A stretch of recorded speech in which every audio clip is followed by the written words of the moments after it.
He was cursed by gods, haunted by guilt, and tasked with the impossible. Yet Heracles chose to rise, not for glory, but to earn his soul back. In the age when God still walked among men and fate hung like a sword over the heads of kings, there was born a child whose legacy would be forged not in peace but in trial. He was called Heracles, though the Romans would later name him Hercules. His name meant glory of Hera, though his life would be haunted by her wrath. Born of Zeus, king of the gods, and Alcmene, a mortal queen, Heracles carried in his veins the thunder of Olympus and the fragility of mankind. Hera, Zeus's wife, consumed with jealousy and vengeance, saw in Heracles not a child, but a symbol of betrayal.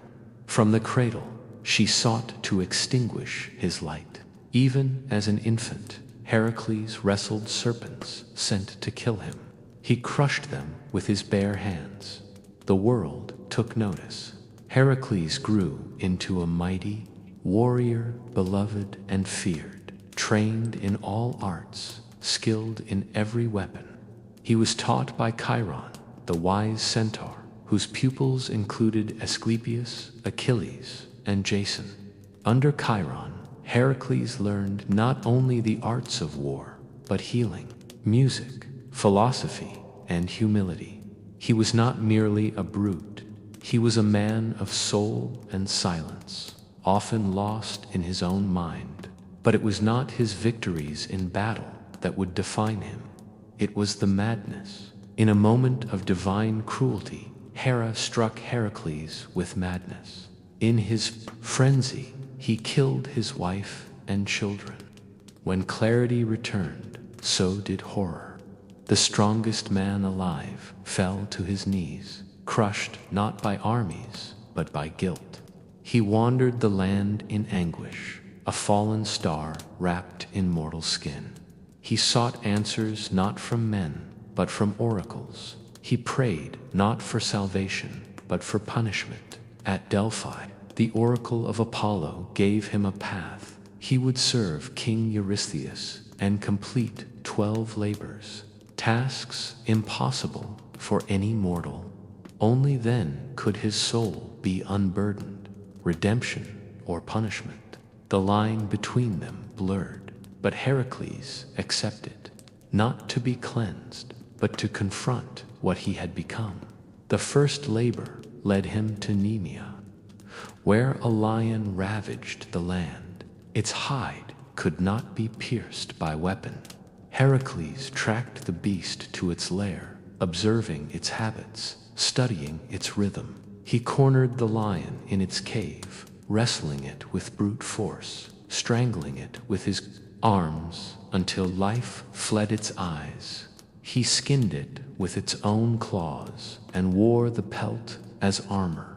He emerged from the cave, bloodied but alive. Strength, man against fear. Next was the Hydra of Lerna, a serpent with many heads, and each time one was cut to grew.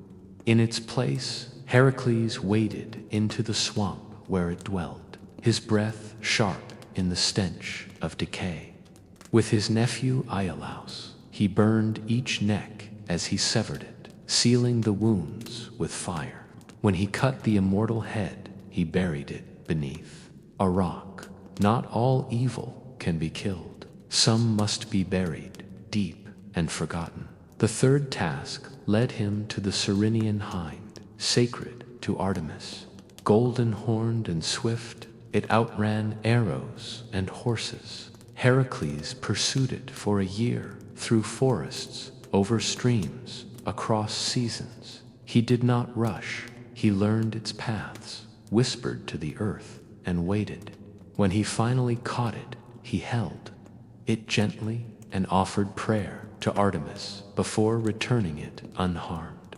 Not every challenge required violence. Some demanded patience, reverence, and humility.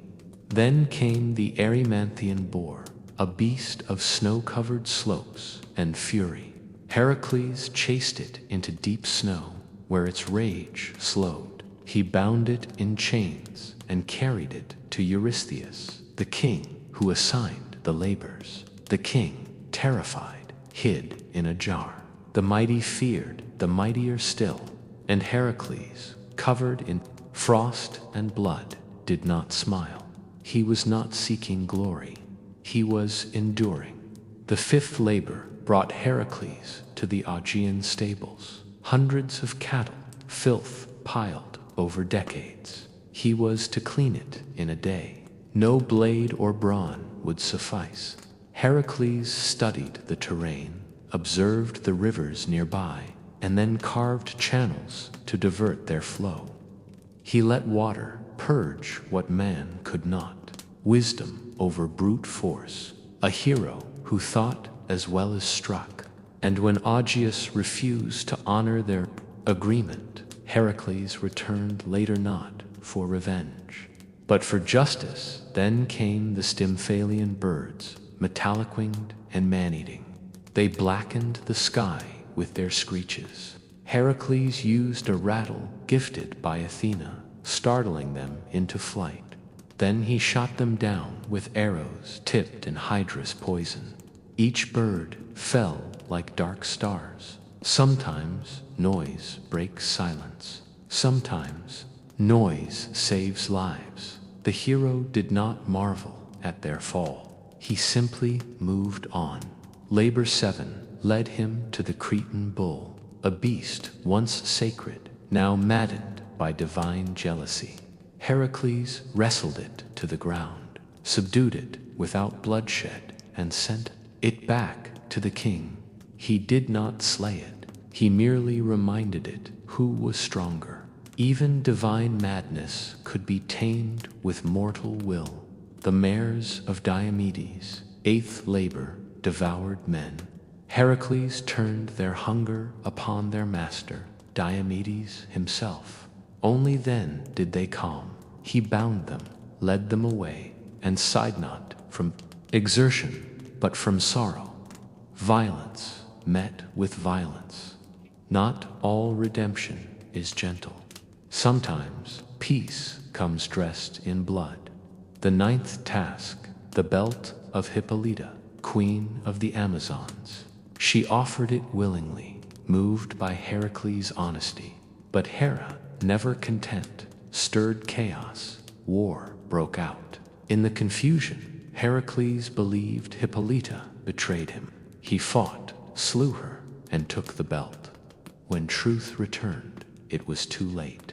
Tragedy born from misunderstanding. War bred not by anger, but misdirection. The belt was light in his hand. His heart was heavier for his 10th labor. He traveled beyond the pillars of Heracles to steal the cattle of Geryon, a 3-bodied giant.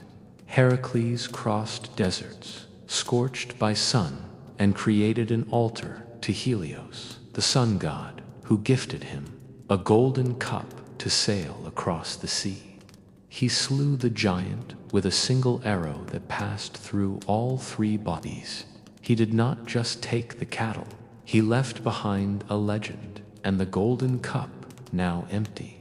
Then came the apples of the Hesperides, golden, divine, and guarded by a dragon and nymphs.